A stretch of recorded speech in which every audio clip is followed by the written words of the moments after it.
Bismillah.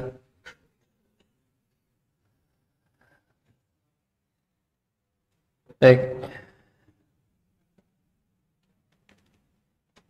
Assalamualaikum warahmatullahi wabarakatuh.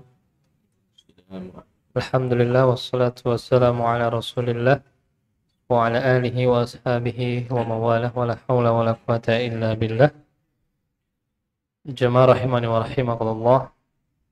Jamaah salat maghrib Masjid Al-Hasanah yang dirahmati oleh Allah Subhanahu wa taala. Alhamdulillah kesempatan malam hari ini kita bisa bersua di Masjid Al-Hasanah dan insyaallah kita akan kembali melanjutkan kajian yang rutin diadakan setiap Senin pada maghrib sampai dengan Isya, membahas kajian Al-Kabair, kajian berkaitan tentang dosa-dosa besar yang diambil dari kitab karya Imam Az-Zahabi rahimahullah. Bersama beliau Ustaz Zaid Susanto hafizahullah ta'ala. Pada malam hari ini kita masuk di pembahasan dengan tema siapakah orang yang meninggalkan sholat. Kajian ini disiarkan juga di-live-kan oleh atau di-streamingkan di Radio Muslim, kemudian juga di-relay oleh Niaga TV. Baik, kita harapkan buat jamaah sekalian untuk bisa mencatat dan mempersiapkan agar mengambil faedah apa yang disampaikan oleh beliau. Kepada Ustaz Zaid hafizahullah, falyatafadhal mashkura. Jazakumullah khair. Bismillah. Assalamualaikum warahmatullahi wabarakatuh. Innal hamdalillahi nahmaduhu wa nastaghfiruhu. Innal hamdalillahi nahmaduhu wa nastaghfiruhu wa natubu ilaih. Wa na'udzu billahi min shururi anfusina wa min sayyiati a'malina. Man yahdihillahu fala mudilla lahu wa man yudlil fala hadiya lahu.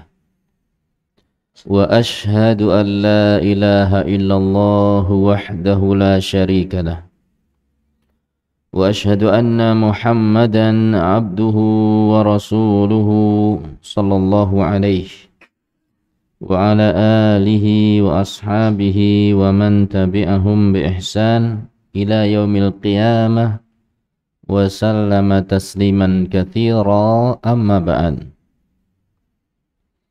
Kaum muslimin, muslimat, bapak-bapak, ibu-ibu, adik-adik dan juga anak-anakku, para hadirin di Masjid Al-Hasanah Terban, Yogyakarta, rahimani wa rahimakumullah. Para pendengar setia Radio Muslim Yogyakarta dimanapun Anda berada yang mengikuti siaran ini, rahimani wa rahimakumullah, serta para pemirsa Niaga TV dimanapun Anda berada, rahimani wa rahimakumullah. Pada pembahasan kita di malam hari ini, kita akan membahas siapakah orang yang meninggalkan sholat. Artinya, pembahasan ini adalah pembahasan tentang tariku as-shalah. Ada istilah tariku as-shalah, meninggalkan sholat. Orang yang meninggalkan sholat. Kenapa ini harus dibahas? Karena di dalam kitab Kabair itu sendiri dibahas dalil-dalil tentang orang yang meninggalkan sholat. Apa hukumnya? Seperti dalil yang keempat yang dibawakan oleh Al-Imam Az-Zahabi rahimahullahu rahmatan wasi'ah, ketika beliau membawakan hadis Rasul sallallahu alaihi wasallam, al-ahdu alladhi bainana wa bainahumus salatu faman tarakaha faqad kafara. Perjanjian yang ada antara kami, itu antara Allah dan juga antara Rasulullah sallallahu alaihi wasallam, wa bainahum, dengan kaum muslimin, adalah as-salah.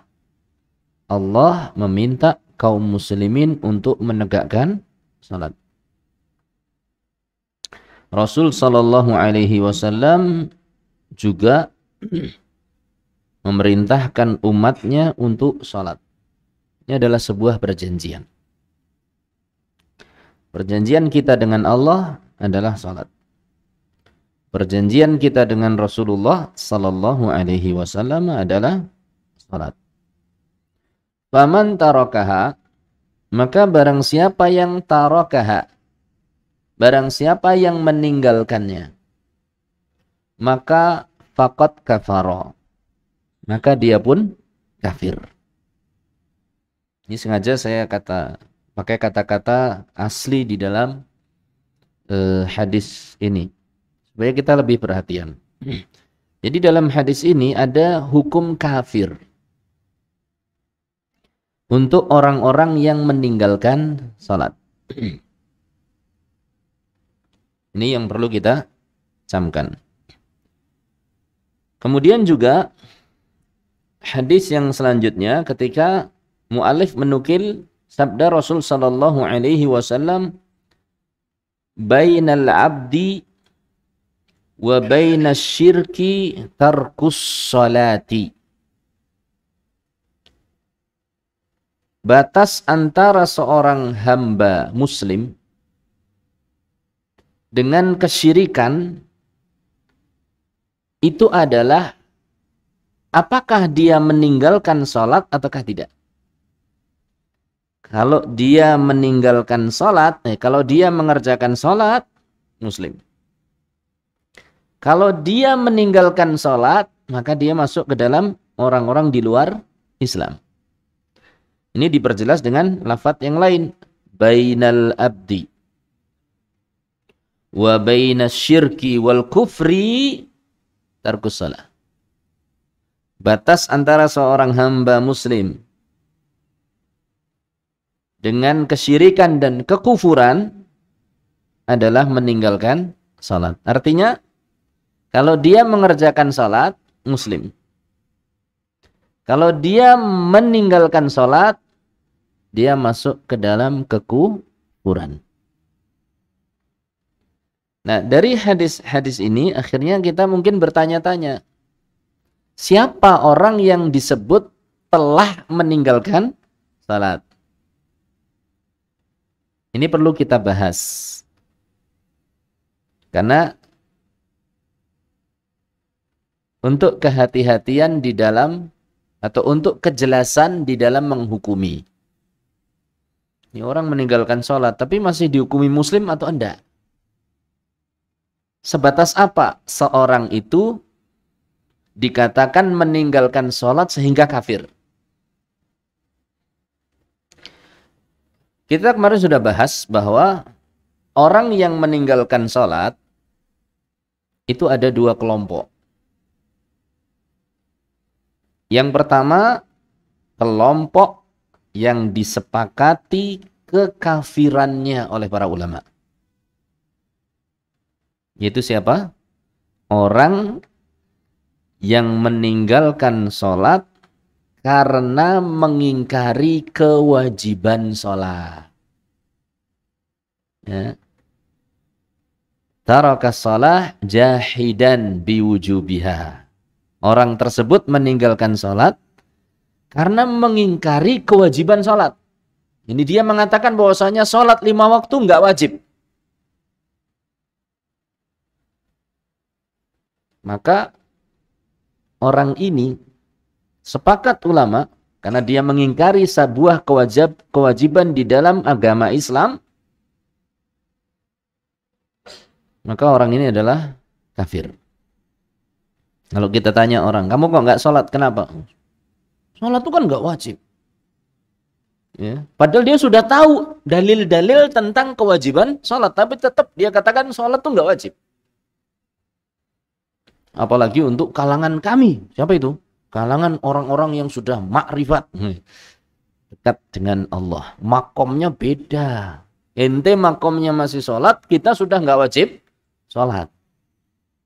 Nah seperti ini orang mengingkari kewajiban sholat kafir. Na'udzubillahi min dzalik. Ini kelompok yang pertama. Sepakat ulama.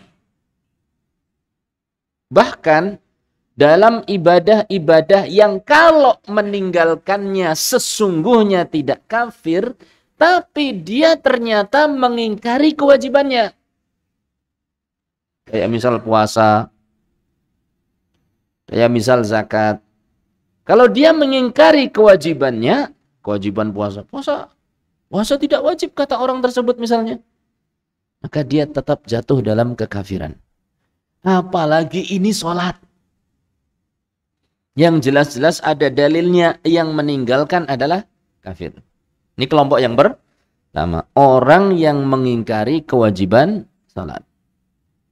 Kelompok yang kedua, orang yang meninggalkan sholat karena malas-malasan. Tahawunan wa kasala. Karena orang itu menganggap remeh sholat, atau orang itu malas-malasan untuk mengerjakan sholat.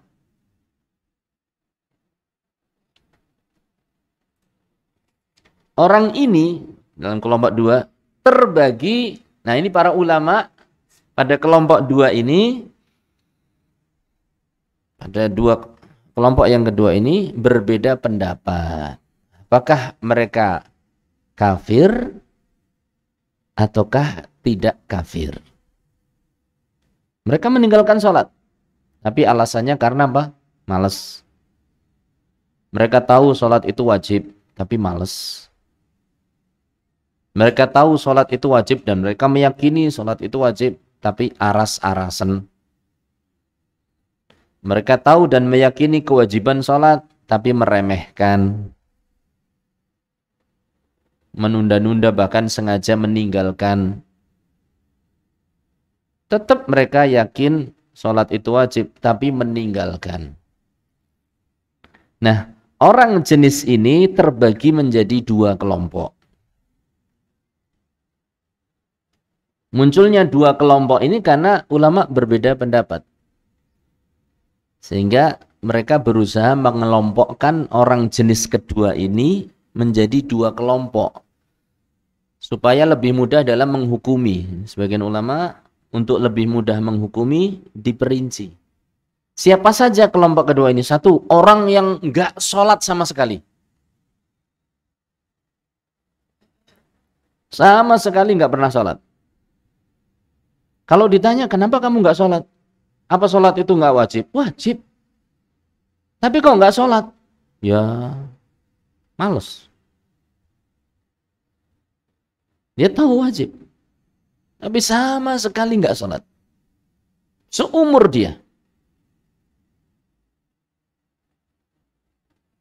Yang kedua, orang yang sholatnya bolong-bolong. Bolongnya berapa kali? Ya kadang sekali. Kadang bukan hanya bolong-bolong tapi makblong. Makblong itu berarti sama sekali enggak sholat. Na'udzubillahi dari. Tapi kadang sholat. Kadang enggak. Kadang masih Jumatan.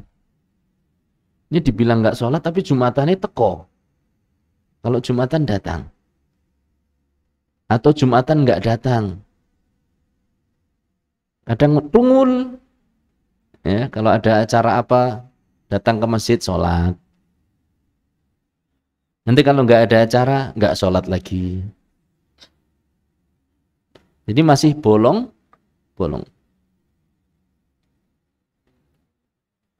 Kenapa saya sebut Jumatan dan bukan sholat Id? Karena Jumatan itu adalah masuk di dalam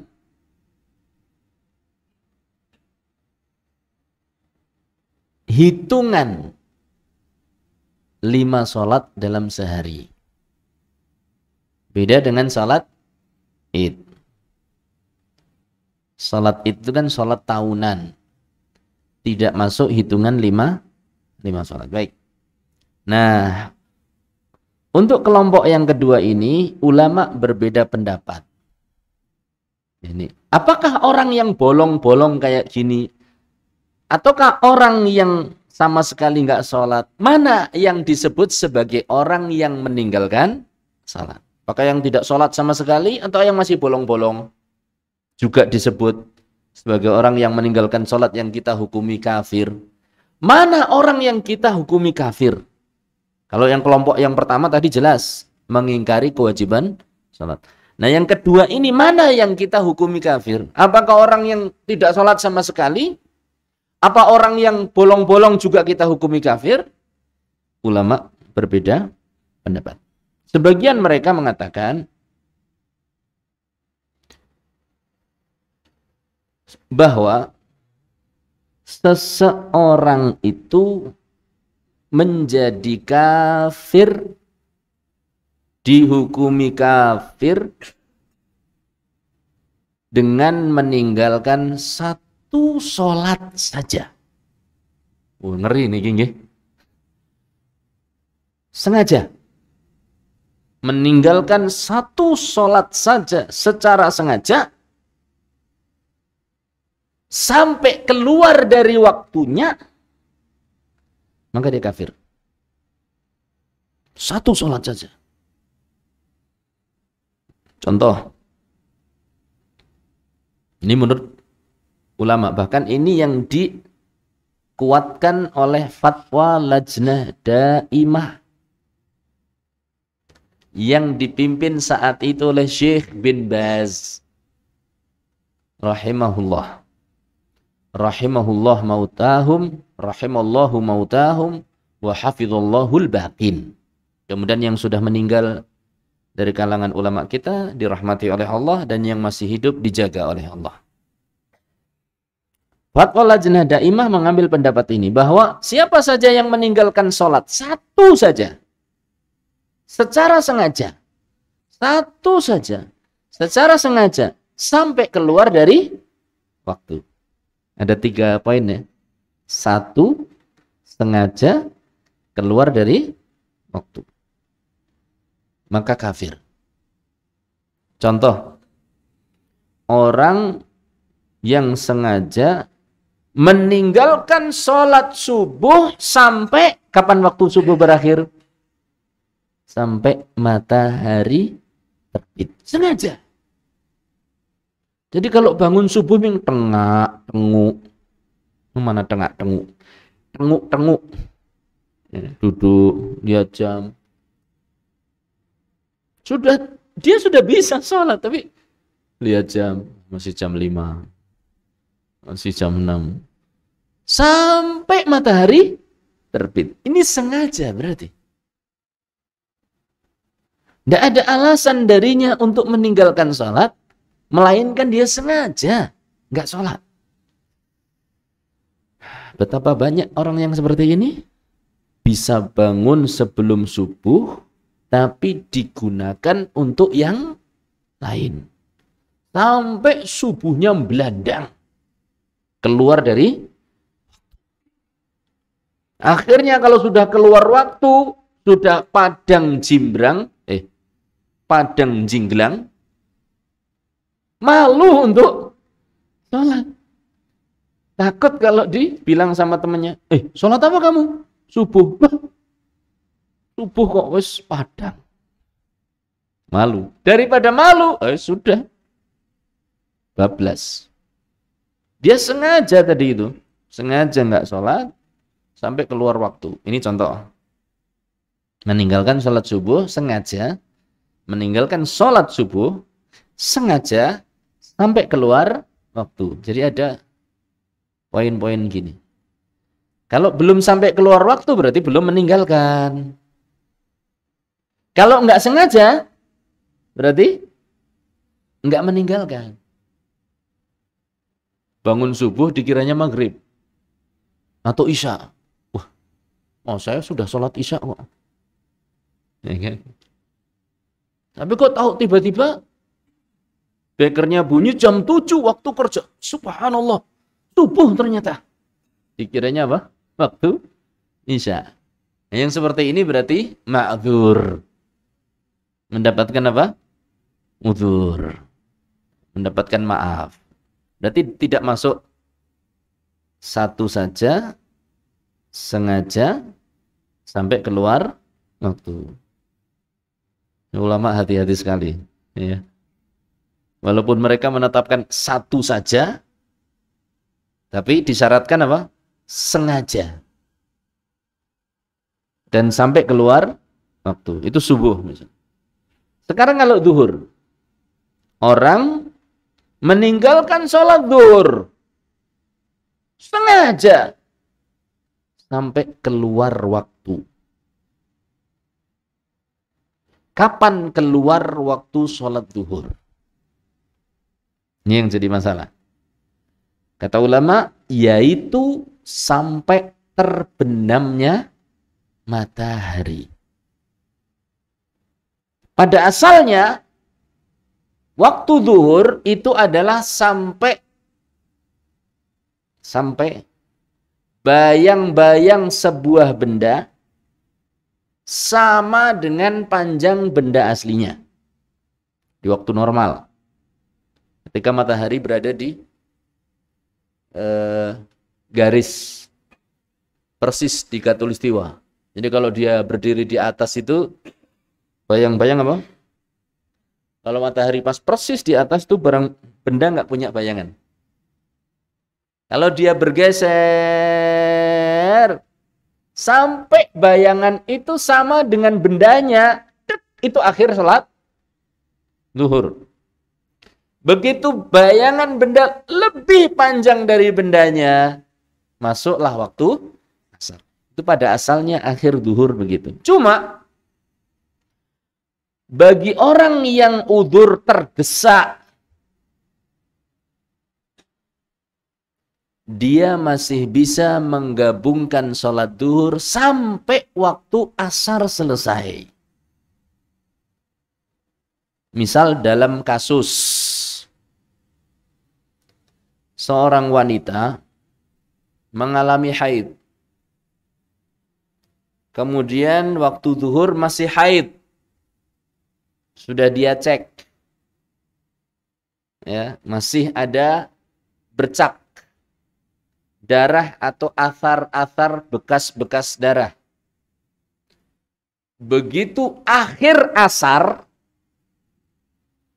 misalnya kalau jam sekarang mungkin jam 5 mungkin. Akhir asar, setengah 6 kalau sekarang ya. Sekarang kan maghrib jam berapa? 5.55. Ya. 5.55 atau 5.57. Sekitar itu 6 kurang 5. Misal setengah 6 dia cek lagi. Ternyata tidak ada lagi bekas darah. Dan bahkan ada namanya qassatul baydha. Cairan bening.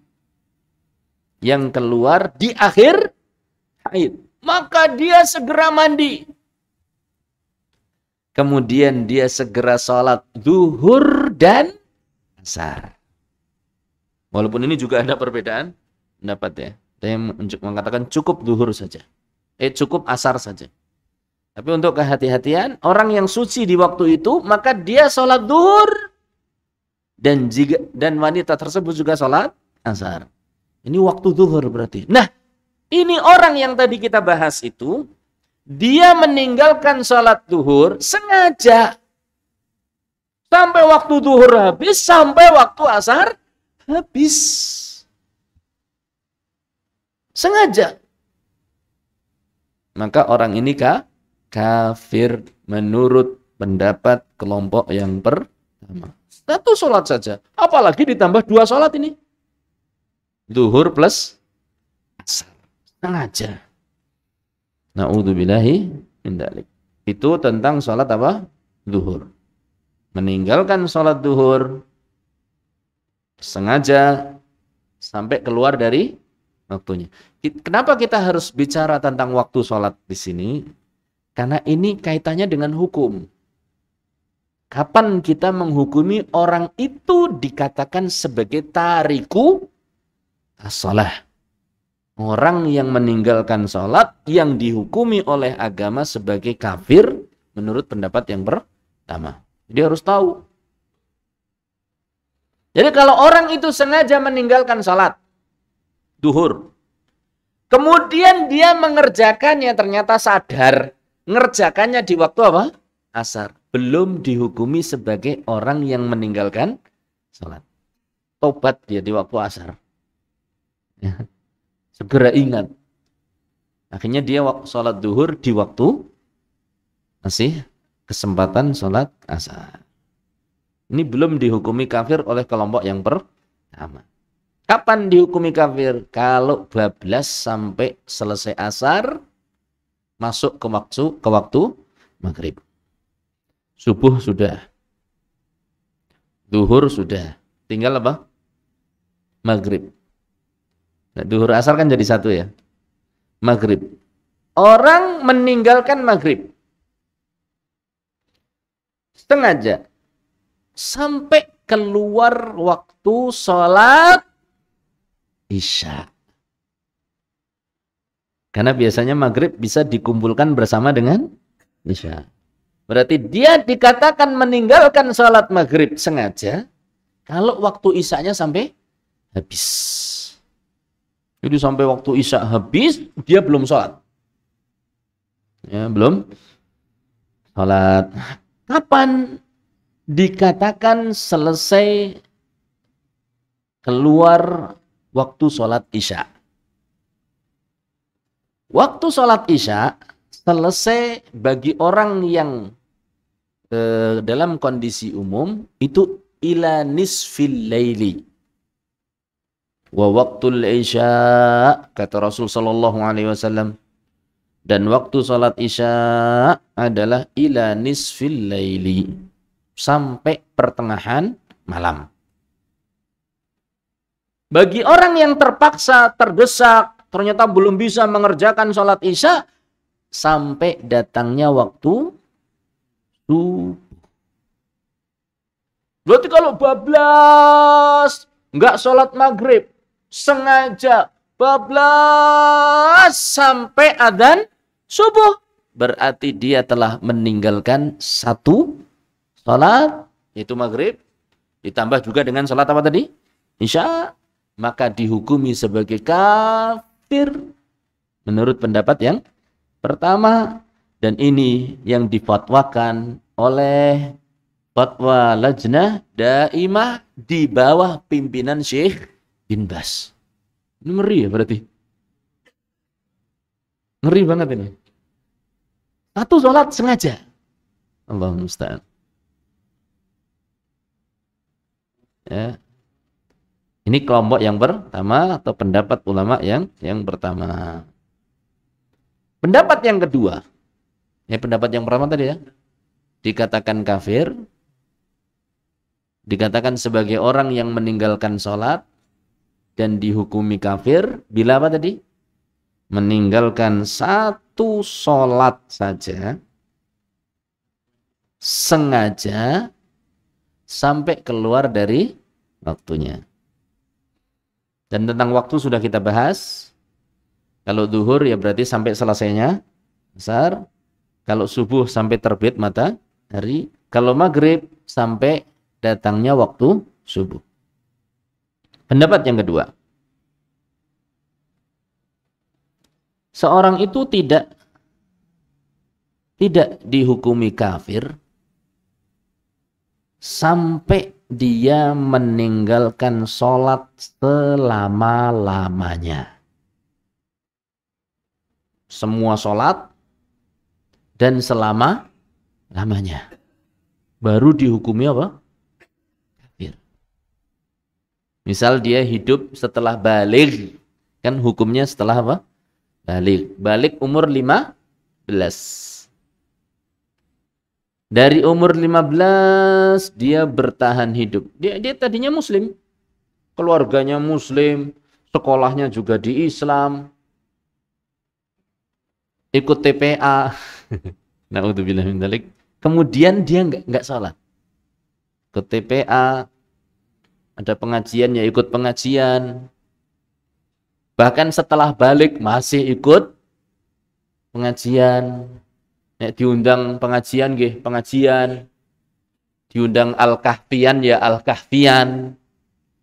Diundang Yasinan ya Yasinan. Diundang kan melu tahlil nggih melu tahlilan. Diundang takbir ya melu takbiran. Diundang salawat ya melu salawatan. Diundang syukur ya syukuran. Jadi biar bergaulnya sama orang muslim, kebiasaan orang Islam dikerjakan. Ini contoh saya terlepas dari itu masyru' atau tidak. Apakah disyariatkan ataukah tidak? Ini terlepas. Tapi ini biasa dikerjakan oleh sebagian kaum muslimin, bergaulnya dengan orang. Tapi nggak pernah sholat. Dari umur 15 sampai dia ditakdirkan oleh Allah meninggal di umur 30 tahun. Berarti berapa lama nggak sholat? 15 tahun. Kalau orang ini sama sekali nggak sholat, yatrukuha daiman, meninggalkan sholat selamanya, barulah dia dihukumi apa? Kafir. Berarti sikap kita bagaimana? Kalau orang yang sudah nggak sholat, mati. Kita nyolatkan apa enggak? Enggak. Ini menurut pendapat yang kedua. Suatu saat, Syekh Muhammad bin Saleh Al-Utsaimin. Jadi, saya ulangi ya, pendapat yang kedua itu akan dikatakan kafir kalau meninggalkan sholat selamanya. Artinya apa? Kalau bolong-bolong berarti belum dihukumi kafir. Subuh sholat, duhur enggak, asar enggak, isya enggak, maghrib enggak, subuh besoknya enggak, duhur sholat. Ya. Kemudian 3 hari kemudian berturut-turut enggak sholat. Hari keempat sholat maning. Ya. Sholat lagi. Kemudian setelah itu 5 hari kemudian enggak sholat. Jumatan muncul. Ini namanya sholatnya bolong. Orang yang seperti itu belum dihukumi kafir menurut pendapat yang kedua.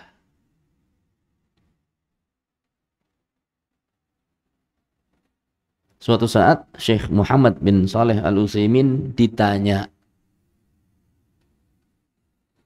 tentang seseorang yang dia masih mengerjakan sholat Jumat saja.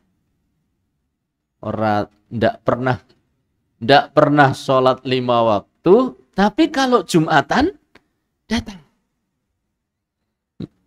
Apa hukumnya ya Syekh orang tersebut?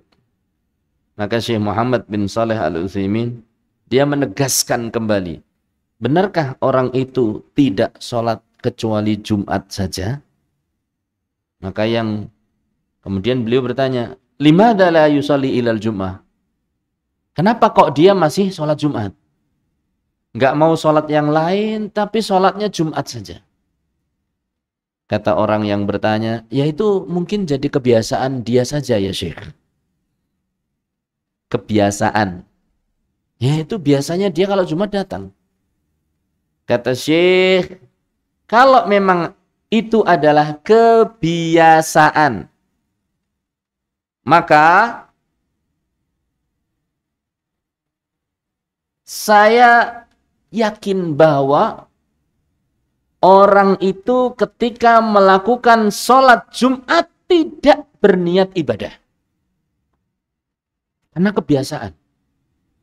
Biasanya nek sholat Jumat ya sholat, orang-orang dia pun ikut kebiasaan. Maka kata Syekh, kalau memang karena kebiasaan, maka saya tidak yakin kalau dia punya niat ibadah. Jadi sholat Jumatnya hanya karena apa? Kebiasaan.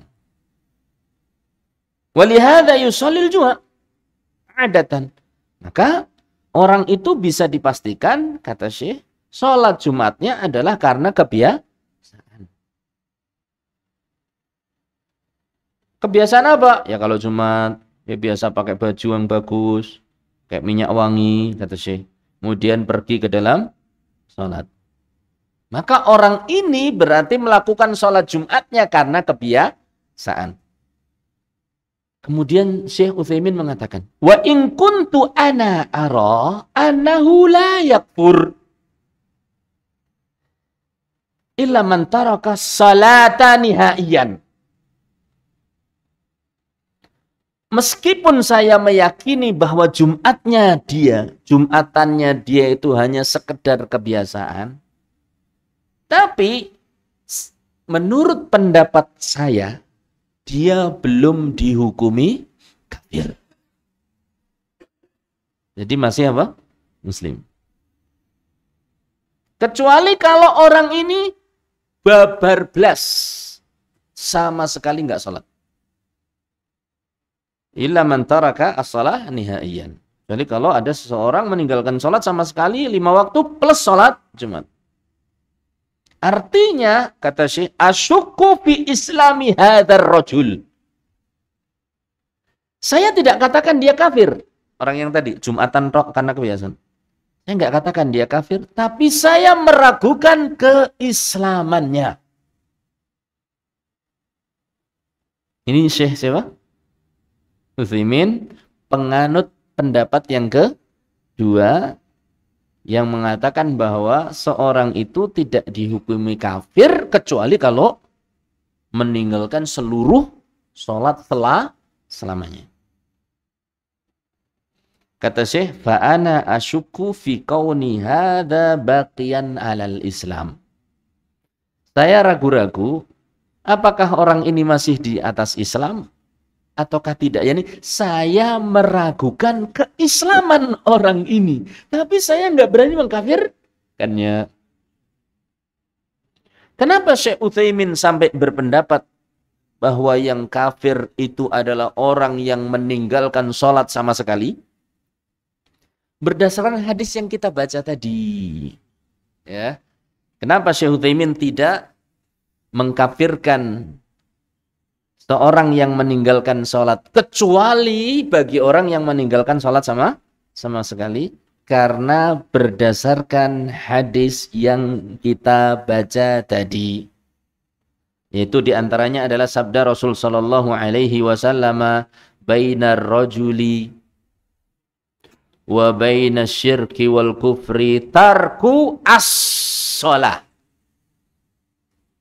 Perhatikan kata saya ada as-shalah. Ada alif dan lam yang belajar bahasa Arab. Ya. Batas antara kami dan orang kafir, orang musyrik adalah tarku as-shalah.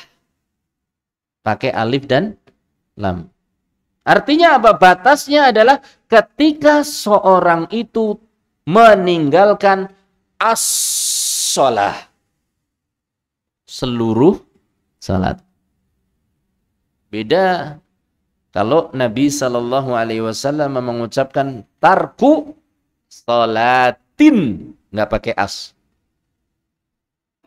Tarku salatin, meninggalkan satu salat saja. Tapi ternyata di hadis tarku as-shalah. Jadi syarat dia dihukumi kafir kalau sudah meninggalkan seluruh as salat. Ya.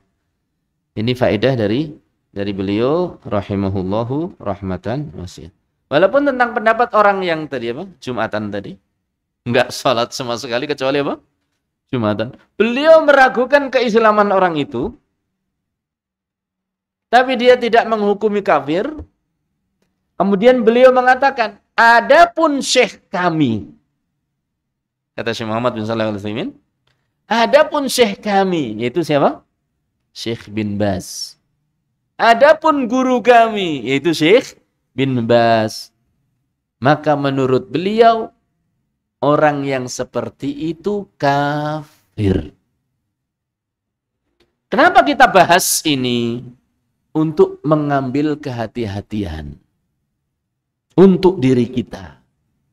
Maksudnya kehati-hatian Ustaz, jangan sampai meninggalkan sholat satu kali pun. Karena kalau kita sengaja meninggalkan sholat sekali saja, ada ulama yang berpendapat orang semacam itu kafir. Jadi untuk kita ini hati-hati, jaga sholat. Anak-anak kita bagaimana? Perintahkan mereka sholat. Latih untuk tidak meninggalkan sholat. Dulu masa kecil itu saya pernah ngalami, ya sholatnya ya bolong-bolong memang. Subuh itu paling berat. Kalau sudah isya males. Nggak tahu paling rajin itu sholat apa ya berarti. Sampai lupa. Ya. Saya ingat dulu kalau subuh itu kadang sampai terang. Baru gereja bangun. Masih kecil. Mungkin ya sudah agak besar ya SD. Kadang SMP ya sing dilewer. Usia SMP masih saja seperti itu. Sadar mulai sholat itu ya sudah mulai agak besar. Allahul musta'an. Sebagaimana dulu puasa juga bolong-bolong. Sholat juga na'udzubillahi min dzalik bolong-bolong. Jangan terulang pada anak kita. Harus kita latih. Kita biasakan kepada mereka yang sudah umurnya untuk dibiasakan supaya terbiasa apa? Sholat. Walaupun kalau anak perempuan beda. Anak perempuan kalau ibunya haid, ikut haid. Padahal usianya masih berapa? 3 tahun. Kan kita kadang ngajak juga misalnya, nak, ayo sholat nak. Aku haid kok, katanya. 3 tahun kok haid. Masya Allah. Ya seperti itu. Tapi yang 7 tahun ke atas, kalau bisa tetap. Ibunya haid, diusahakan dia tetap salat. Ustaz, bangunnya agak sulit. Subuh. Bangun jam berapa, suruh salat subuh. Enak salat dulu. Bangun jam 7 misalnya, anak libur mungkin. Ya. Sudah, bangun jam berapa, suruh salat subuh. Salat subuh dulu nak. Terus bertahan, nanti lama-lama sholatnya akan semakin baik. Sebagaimana dulu kita, kalau puasa itu belum kuat sampai mana? Dari fajar sampai maghrib, belum kuat. Nah terus puasanya gimana? Puasa beduk. Ya puasa apa? Beduk. Artinya kalau sudah tiba waktu beduk, beduk itu istilah waktu duhur bagi orang Jawa. Jadi kalau sudah adzan duhur, buka. Sampai sekitar jam 1, puasa lagi. Itu namanya puasa beduk. Puasanya 30 hari berarti. Kan 2 kali puasa kali 30, Masya Allah. Nanti lama-lama bertahan. Sahurnya bukan sebelum subuh. Kadang jam 7 sahur. Jam 9 sahur. Nanti kalau sudah jam 7 sahur, jam 9 dia mau makan lagi, istilah kita, oh sahur ya nak ya, sahur lagi ya. Supaya dia optimis. Jadi sahurnya pun berkali-kali. Jam 11, aku mau sahur, Bi. Oh yo, sahur meneh. Jam 11. Astagfirullah. Tidak apa-apa, bertahap. Sholat pun demikian. Kita ajarkan kepada anak-anak kita, terutama pada diri kita. Jangan sampai meninggalkan sholat. Sholat itu subhanallah, perkara yang paling berharga dalam agama kita. Dan perkara yang akan diurus pertama kali oleh Allah adalah urusan apa? Sholat. Awwalu ma yuhasabu bihil abdu yaumal qiyamati as-salat. Perkara yang pertama kali akan dihisab kelak di hari kiamat adalah sholat. Itu urusan kita dengan siapa? Allah. Kalau urusan kita dengan sesama manusia, pertama kali yang akan diputuskan adalah masalah apa? Darah. Bagaimana telah kita bahas dalam dosa besar yang nomor berapa ya? 2 ya. Pembunuhan. Baik. Ini pembahasan kita tentang siapakah orang yang disebut sebagai tariku as-salah sehingga dia bisa layak dihukumi sebagai orang kafir. Oh ya, tadi kehati-hatian untuk diri kita. 1. Yang kedua, kehati-hatian dalam menghukumi orang. Menghukumi jenazah. Ini disolatkan apa enggak? Enggak pernah sholat, Pak. Tapi kadang Jumatan. Berarti kita sholati. Kalau kita berpendapat dengan yang kedua. Dan saya cenderung kepada pendapatnya Syekh Muhammad secara pribadi ya. Antum monggo silakan dibaca lagi, ditelaah. Kalau saya cenderung kepada pendapatnya Syekh Muhammad bin Saleh Al-Utsaimin rahimahullahu ta'ala, bahwa seorang dihukumi sebagai kafir dengan meninggalkan sholat, syaratnya adalah meninggalkan seluruh sholat selama hidupnya. Adapun kalau sholatnya bolong-bolong atau masih Jumatan, maka kita tetap hukumi dia sebagai seorang yang muslim. Mudah-mudahan Allah mengampuni kita, mengampuni keluarga kita yang masih hidup ataupun yang telah meninggal dunia, dan juga mengampuni kaum muslimin, beri hidayah kepada kita, keluarga kita, dan juga kaum muslimin. Allahumma amin. Demikian yang bisa kita bahas pada kesempatan malam hari ini. Mudah-mudahan Allah berkahi. Wassallallahu ala nabiyyina Muhammad walhamdulillahi rabbil alamin. Subhanakallahumma wa bihamdika asyhadu an la ilaha illa anta astaghfiruka wa atubu ilaik. Wassalamualaikum warahmatullahi wabarakatuh.